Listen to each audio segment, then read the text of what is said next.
Hello students. आज हम जो कॉन्सेप्ट पढ़ने वाले हैं इस वीडियो लेक्चर में उसका नाम है हार्मोनिक प्रोग्रेशन, जिसे हम एचपी कहेंगे शॉर्ट में। इस टॉपिक को स्टार्ट करने से पहले आपको ये बता दूं कि ये जो कॉन्सेप्ट है, टॉपिक है हार्मोनिक प्रोग्रेशन, ये सीबीएसई बोर्ड एग्ज़ाम की बात करें तो उसके अंदर ये सिलेबस में नहीं है। अगर आप सिर्फ और सिर्फ बोर्ड के लिए प्रिपरेशन करना चाहते हैं तो इस कॉन्सेप्ट को स्किप कर सकते हैं। बट अगर आप तैयारी कर रहे हो मेंस के लिए, एडवांस के लिए या किसी कम्पिटिटिव एग्ज़ाम्स बिट्स वगैरह के लिए, तो उन सब केसेस में ये एक इम्पॉर्टेंट कॉन्सेप्ट है जिसके बारे में हमें जानकारी होनी चाहिए। तो चलिए बात करते हैं सबसे पहले डेफिनेशन के बारे में कि हार्मोनिक प्रोग्रेशन होता क्या है। अगर हम इसकी डेफिनेशन की बात करें तो सबसे पहले जैसे हमने एपी में, जीपी में डेफिनेशन की थी, अब इसी तरह से अगर इसमें एचपी में अगर हम उसी डेफिनेशन को लिखना चाहें T1 T2 T3 T4 and so on up to, अगर ये हमारे पास सीक्वेंस है, इसे हम HP कब कहेंगे? R in HP। AP में कंडीशन होती थी, याद होगा आपको, कॉमन डिफरेंस सेम होना चाहिए इनका, T2 minus T1 T3 minus T2 T4 minus T3 and so on. GP के लिए कंडीशन थी कॉमन रेशो सेम होना चाहिए, T2 upon T1 T3 upon T2 equal होना चाहिए। मगर आपको बता दो HP के लिए इंडिपेंडेंट अपनी कोई कंडीशन नहीं होती है।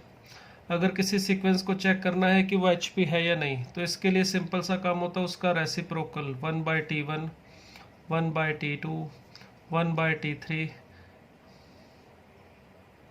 एंड 1/Tn, इस तरह से चलते जाएं। अगर ये सारी टर्म्स AP में होंगी तो हम इस सीक्वेंस को HP कहेंगे, ठीक है। तो HP के लिए हमें किसी भी सीक्वेंस को चेक करना है HP है या नहीं, तो इसके लिए कुछ नहीं करना है, आपको उसका रेसिप्रोकल करना है। अगर रेसिप्रोकल करने पर AP मिल रही है तो आप उस सीक्वेंस को HP बोल सकते हो। और इसमें एक बात और ऐड कर रहा हूँ कि HP के अंदर कोई भी टर्म ज़ीरो नहीं होती है, ठीक है, क्योंकि अगर कोई भी टर्म ज़ीरो होगी तो उसका रेसिप्रोकल फिर वो डिफाइन नहीं होगा, AP नहीं बन पाएगी। तो HP में भी कोई भी टर्म ज़ीरो पॉसिबल नहीं है, ना ही GP में पॉसिबल होता है। AP में हो सकती है मगर HP और GP में कोई भी टर्म ज़ीरो नहीं होती। अगर एग्जांपल देखें हम, अगर मैं लेता हूँ यहाँ पे 1 2/3 1/2 2/5, देखिए इसको मुझे चेक करना है कि AP है या नहीं, तो इसका रेसिप्रोकल करो तो 1 3/2 2 और 5/2। देखिए ये जो सीक्वेंस आपको दिखाई दे रही है ये वाली, ये फर्स्ट वाली सीक्वेंस के टर्म्स का रेसिप्रोकल, और ये क्या है? AP। अगर ये AP है तो ये जो ऊपर वाली सीक्वेंस है इसे हम क्या कह सकते हैं? HP। क्लियर? तो HP के लिए कंडीशन अपनी आप की कोई नहीं है, AP की हेल्प से ही उसे चेक किया जाता है। और इसी वजह से इसकी जो nth टर्म का फार्मूला है अपने आप में वो भी कुछ नहीं है, वो भी हम फाइंड आउट करते हैं किससे? AP से। अगर हम AP को लिखते हैं इस तरह से A plus D A plus 2D, ये है AP, A plus n minus 1 into D, ये AP होती है। तो इसका मतलब HP क्या होनी चाहिए? 1/A plus D 1/A plus 2D, तो ये होती है हमारी HP, A plus n minus 1 into D, it is HP। Clear? तो इसमें HP की जो फर्स्ट टर्म है T1, ये होती है 1/A, T2 1/A plus D, तो इसका मतलब जो हमारी nth टर्म होगी HP की उसके लिए फार्मूला है A plus n minus 1 into D। मगर जो इम्पोर्टेंट बात ध्यान में रखने वाली है वो ये है कि यहाँ पर A जो है वो HP की फर्स्ट टर्म नहीं है, HP की फर्स्ट टर्म है 1/A, या कह सकते हो A is first term of AP। कौन सी AP? जो इस HP का रेसिप्रोकल करके बनी है। और D क्या है हमारा? Common difference, common difference of AP।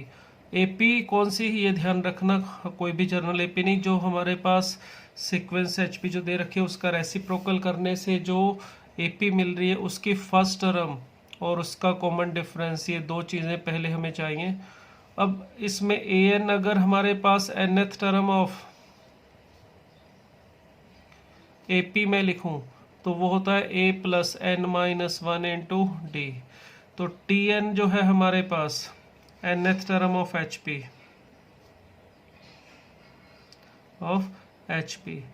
तो ये 1/an, that is 1/a plus n minus 1 into D. तो मेन जो काम है इसमें ध्यान रखने वाला वो यही है कि जब भी हमें HP के लिए कोई भी टर्म ढूंढनी है तो सबसे पहले AP बनाओ। AP बनाने के बाद जो भी आपको टर्म चाहिए AP की ढूंढ लो। अगर आपको AP की 5th टर्म मिल जाती है तो उसका रेसिप्रोकल करके HP की 5th आ जाएगी, और जो भी चाहिए इस तरह से फाइंड आउट कर सकते हैं। ठीक है, तो ये ध्यान रखने। दूसरी बात, इसमें हमने AP में GP में number of terms SN sum of n terms का फार्मूला पढ़ा। इसमें सम ऑफ n टर्म्स के लिए कोई फार्मूला नहीं होता, नो फार्मूला फॉर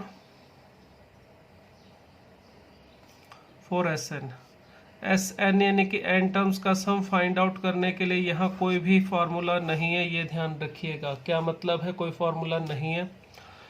जैसे हमने कहा कि AP की n टर्म को रेसिप्रोकल करके इसके n टर्म ढूंढ सकते हो। कहीं ये गलती मत करना कि जैसे एक हमारे पास 1 2 3 4 ये एक AP है, ठीक है, तो 1/2 1 1/2 1/3 1/4 ये HP है। तो अगर हम ऐसा सोचें कि गलती से ये दिमाग में आ जाता है कई बार कि यार हमें HP का सम करना है, तो एक काम करें AP का सम करके रेसिप्रोकल कर दें, तो ऐसा नहीं होता है। अगर आप इसमें 1 2 3 4 5 इनका सम करेंगे तो देखिए ये हमें मिल जाएगा 10, मगर आप चेक कर सकते हो इसका सम 1/10 नहीं है। ठीक है, तो इस तरह से नहीं करना कि AP का सम करो और रेसिप्रोकल करके HP का सम लिख दो, ये गलत होगा।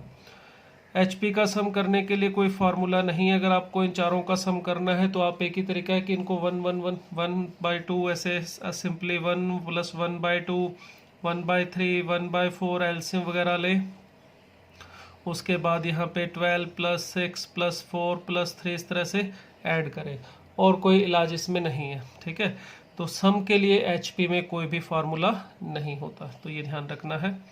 तो nth टर्म का फार्मूला हो गया, सम के लिए कोई फार्मूला नहीं है, इसलिए इसमें वो भी काम नहीं करेगा जो आपको मैंने बताया था SN minus 1 is equal to TN के लिए वो फार्मूला बताया था। जब SN एग्जिस्ट करेगा तभी तो TN मिलेगा, और इस केस में SN का ही जब कोई फार्मूला नहीं है तो फिर इस फार्मूले से TN भी नहीं ढूंढ सकते, तो TN के लिए हमें यही ध्यान रखना होगा। ठीक है, अब चलिए इस nth टर्म के जो फार्मूला है इसके ऊपर कुछ एक एग्जांपल लेते हैं हम।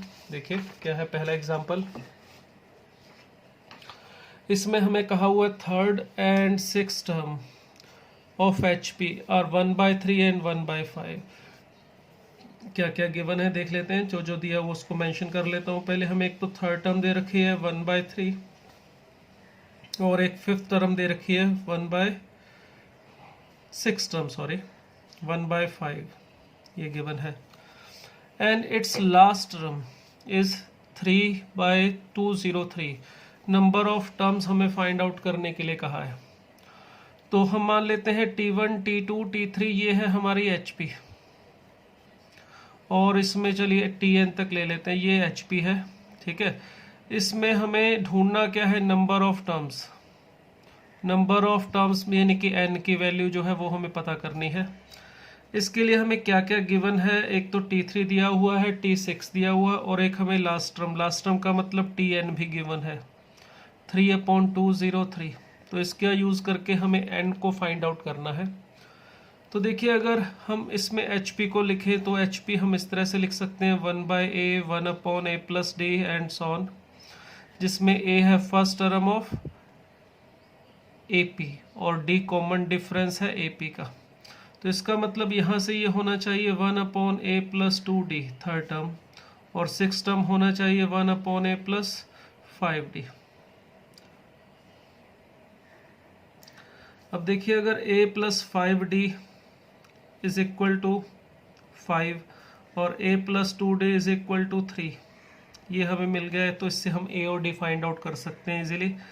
सब्ट्रैक्ट कर दें तो 3d is equal to 2, it means d की वैल्यू हमें मिल रही है 2/3। अगर d मिल गया तो आप इन दोनों में से किसी भी एक में रख दीजिए, चलो इसमें रख देता हूँ, तो यहाँ से a की वैल्यू आएगी 3 minus 2d, that is 3 minus यहाँ पर 4d सॉरी डी की वैल्यू यहाँ पर 5 था, ये 4/3 हो जाएगा। तो देखिए ए की वैल्यू सिंप्लीफाई करके हमें कितनी मिलेगी यहाँ पे, सॉरी यहाँ पे कितना था 2/3, ये 5 लिख लिया हमने, तो ये 5/3। तो देखिए ए भी मिल गया 5/3 और डी भी मिल गया 2/3। अगर ये दोनों टर्म मिल जाती हैं तो हम टी एन को भी लिख सकते हैं। टी एन का मतलब होगा हमारा a 1/a plus n-1 into d, या रेसिप्रोकल करके a plus n-1 into d is equal to लिख सकता हूँ मैं 203/3। अब अगर यहाँ पर a की वैल्यू मैं रख दूँ 5/3 और यहाँ पर d की वैल्यू n-1 इंटू डी है हमारे पास 2/3 इज इक्वल टू 203/3। तो 3 तो देखिए कैंसिल आउट हो रहा है, तो 2n minus 3 plus 3 is equal to मिल रहा है 203। तो सिंप्लीफाई करेंगे, देखिए n की वैल्यू आ रही है 100। तो इसका मतलब हुआ इस सीक्वेंस में हमें नंबर ऑफ टर्म जो पूछा गया था वो आ रही है 100। क्लियर। तो इस टाइप के एग्जांपल हम कर सकते हैं। बस वही चीज़ है जैसे एपी में हमें ए और डी ढूंढना होता था, अगर कोई भी टर्म चाहिए हमें, यहाँ पर भी वही काम है, बस थोड़ा सा स्टार्टिंग में चेंज है, बाकी कुछ भी नहीं है, सब सेम एपी के जैसा ही चलता है सारी कहानी। चलिए एक एग्जांपल और ले लेते हैं इसमें, इसी तरह का कुछ थोड़ा डिफरेंट।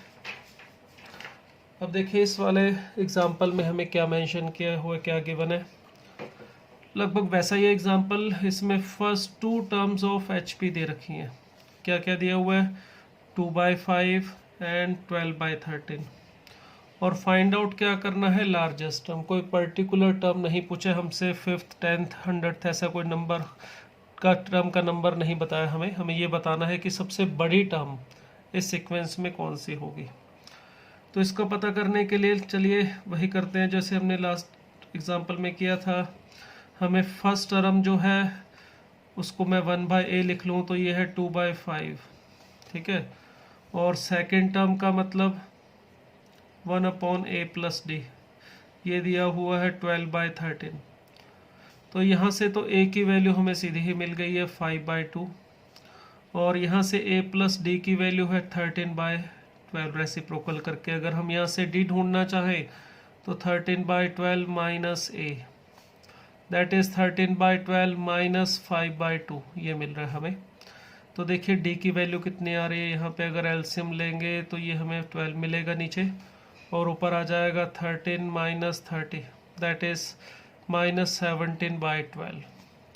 तो d की जो वैल्यू है वो भी हमें मिल गई है, और a की वैल्यू भी हमारे पास है। a है 5/2 और d है हमारा माइनस 17/12।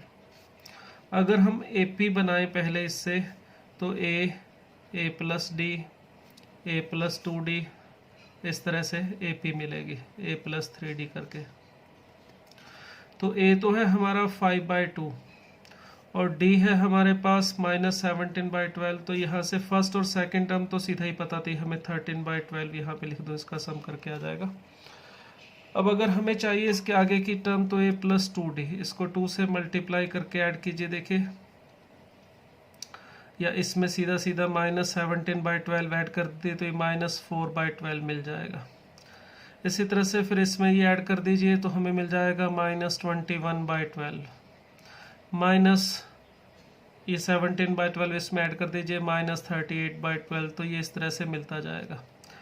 अगर ये AP है तो हमारी HP क्या होगी, ये देखिए, HP होगी 2/5, 12/13, minus 12/4, minus 12/21, minus 12/38 and so on.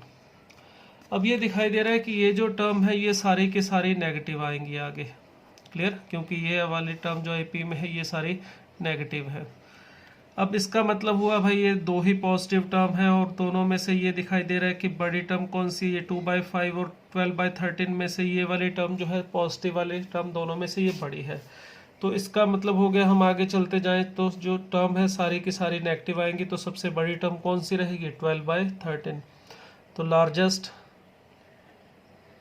Term जो है हमारी वो आ रही है 12/13। क्लियर।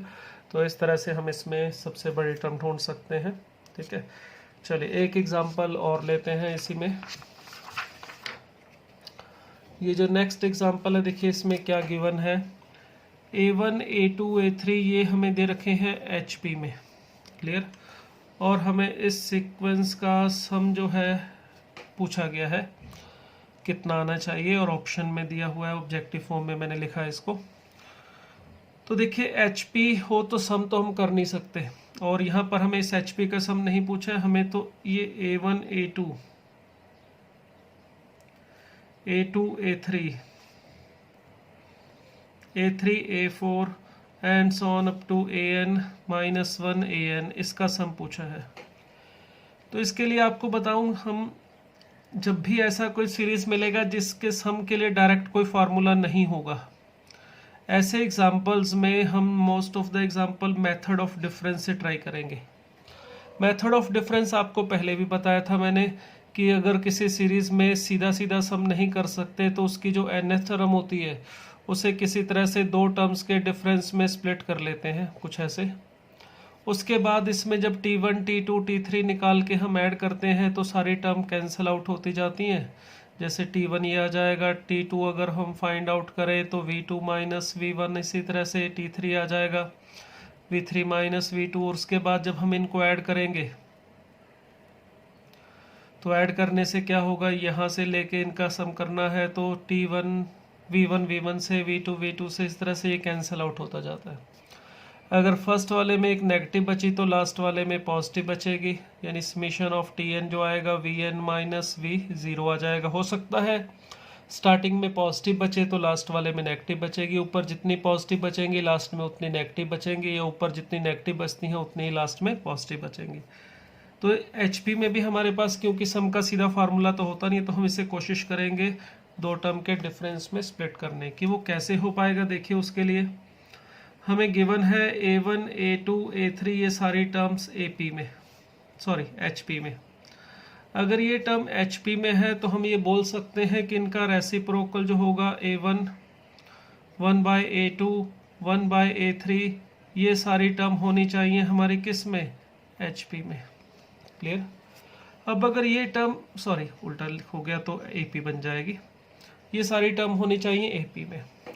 अब अगर ये टर्म AP में है तो इसका मतलब मैं ये बोल सकता हूँ कि A1/A2 माइनस 1/A1 ये किसके इक्वल होना चाहिए, D, कॉमन डिफरेंस जो भी AP का होगा, हमें नहीं पता कितना है मगर उसको हम D से डिनोट कर लेते हैं। इसी तरह से देखिए T3 माइनस T2 यानी कि 1/A3 माइनस 1/A2 वो भी इसी के इक्वल होना चाहिए। 1/A4 माइनस 1/A3 वो भी D के इक्वल होना चाहिए। और लास्ट में अगर 1/AN माइनस 1/AN माइनस 1 लिखूँ वो भी इसके इक्वल होना चाहिए। अब ये हमने क्यों लिया, देखिए क्योंकि यहाँ पे जो सीरीज हमें ढूंढनी थी उसमें A1 A2 A2 A3 A3 A4 ये दिख रहा था, और हमें सोचना था कि ये हम कहाँ से बना सकते हैं इसमें। तो देखिए यहाँ से बन सकता है। अब ये अगर मैं यहाँ पे देखूँ तो एलसीएम लेके A1 A2 मिल रहा है और ऊपर आ रहा है A1 माइनस A2। इसी तरह से इस सेकंड वाले में देखिए A2 A3 मिल रहा है और ऊपर हमें मिल रहा है A2 minus A3। A3 A4 यहाँ मिल रहा है और ऊपर हमें मिल रहा है A3 माइनस A4। इसी तरह से लास्ट में देखेंगे ये वाली जो टर्म है हमारी, उसमें नीचे हमें मिल जाएगा AN माइनस 1 AN और यहाँ AN माइनस 1 माइनस AN ये मिल गया है। ठीक है, अब जो सीरीज हमें ढूंढनी थी उसके ऊपर चलते हैं। हमें चाहिए था A1 A2 plus A2 A3 plus A3 A4 and so on up to AN minus 1 AN। इसका हमें सम फाइंड आउट करना था। अब देखिए क्या यहाँ से आप A1 A2 की वैल्यू लिख सकते हैं, उसके लिए इसे ऊपर ले चलता हूँ, इसे नीचे, तो इसकी वैल्यू आ जाएगी A1 minus A2 upon D। ऐसे D बाहर मैं ऐसे कॉमन निकाल के लिख लेता हूँ। इसी तरह से यहाँ से A2 A3 इसकी वैल्यू लिखना चाहें इन दोनों को लेके देखिए तो A1 A2 ऊपर ले जाता हूँ, D नीचे ले जाता हूँ, तो इसके नीचे भी D आएगा, तो वो मैं बाहर कॉमन निकाल के लिख रहा हूँ। तो यहाँ पर A2 माइनस A3 ये मिलेगा। इसी तरह से थर्ड वाली टर्म से यहाँ पे लिखेंगे तो ये A3 A4 अपॉन D होगा, वो हमने D तो बाहर लिख लिया है, यहाँ पर A3 माइनस A4 इस तरह से मिलेगा। और सभी टर्म्स को अगर इसी फॉर्म में लिख दें तो ये an माइनस 1 माइनस an कुछ ऐसे मिल रहा है। ये हम देखिए इस सीरीज का जो सम लिख रहे हैं इस तरह से आ गया। अब इसमें A2 नेगेटिव और इसमें पॉजिटिव कैंसिल हो रहा है, A3 से कैंसिल हो रहा है, A4 इस नेक्स्ट वाली टर्म से कैंसिल होगा। तो इसमें देखिए फर्स्ट टर्म में हमें ये D बाहर एज इट इज, A1 बचा, पॉजिटिव वाली टर्म बची, तो लास्ट में बचना चाहिए नेगेटिव वाला term, that is minus an। जितनी पॉजिटिव टर्म है उतनी ही नेगेटिव है, तो अगर एक पॉजिटिव बचेगी तो एक ही नेगेटिव बचेगी। अब देखिए हमारा जो आंसर है उसमें यहाँ डी नहीं आ रहा, जो ऑप्शन इसने दे रखे थे हमें, ये चारों ऑप्शन दिखाई दे रहे हैं ऊपर, इसमें कहीं पर डी नहीं है। तो आप डी को ख़त्म कीजिए और आंसर हमें चाहिए A1 an इस टाइप में। तो देखिए A1 और an में रिलेशन ये होता है, फर्स्ट टर्म होती है AP के अंदर, ये A1 A2 हमारे पास जो थे 1 अपॉन A1 A2 ये HP में, सॉरी A1 A2 ये HP में थे, तो इनका जो रेसिप्रोकल था वो AP में था। तो इसका मतलब ये 1 अपॉन an, यानी कि हमारी जो AP की फर्स्ट टर्म है वो क्या होना चाहिए, 1 upon A1 plus n minus 1 into D. देखिए ये हमने AP का ही फार्मूला यूज़ किया है यहाँ पे। तो यहाँ से अगर मैं D फाइंड आउट करना चाहता हूँ तो देखिए n माइनस 1 इंटू डी, ये वाली टर्म ये हमें मिल रही है 1 by an minus 1 by A1 which is equal to A1 an, ठीक है। और यहाँ पे 1 अपॉन A1 an और साथ में ऊपर आ जाएगा A1 माइनस an, क्लियर, ये आ रहा है। अब देखिए यहाँ पर A1 minus an upon D, अगर इसकी वैल्यू ढूंढना चाहें, डी की वैल्यू यहाँ पे रख देता हूँ मैं, चलिए डी की वैल्यू अगर यहाँ पे रखूँगा तो ये नीचे चला जाएगा, हमें मिलेगा 1 अपॉन n माइनस 1, क्लियर। यहाँ से डी की वैल्यू फाइंड आउट कर रहा हूँ मैं, डी की वैल्यू आ जाएगी हमारे पास, यहाँ से कुछ गलती कर रहे हैं लगता है, एक बार देख लेते हैं। यहाँ पर हमारे पास ये थी AP, तो कॉमन डिफरेंस D था, ओके सही है यहाँ तक, सॉरी ठीक है, यहाँ थोड़ा गड़बड़ कर रहा था मैं, D की वैल्यू रखनी है तो D यहाँ नीचे है, तो D की वैल्यू अगर फाइंड आउट करनी है, या समझ लो 1 बाई डी की वैल्यू फाइंड आउट कर ले, तो 1 बाई डी की वैल्यू जब ढूंढनी है तो यहाँ से हमें मिल जाएगी 1 अपॉन डी n माइनस 1 ऊपर, यहाँ मैंने गलती से नीचे लिख दिया था, A1 an upon A1 minus an, ठीक है, ये मैंने इसकी वैल्यू लिखी। और ये वाली टर्म हमारे पास साथ में पड़ी थी A1 माइनस an, तो देखिए ये दोनों कैंसिल हो रहे हैं, ठीक है।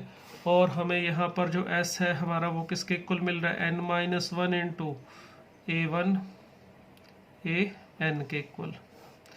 तो चेक कर सकते हैं अब हमारा जो ऑप्शन है उसके हिसाब से कौन सा सही आंसर हो रहा है। तो फर्स्ट वाला जो ऑप्शन है हमारा वो सही है। तो इस सीरीज़ का सम जो आ रहा है वो आ रहा है n minus 1 into A1 an, clear.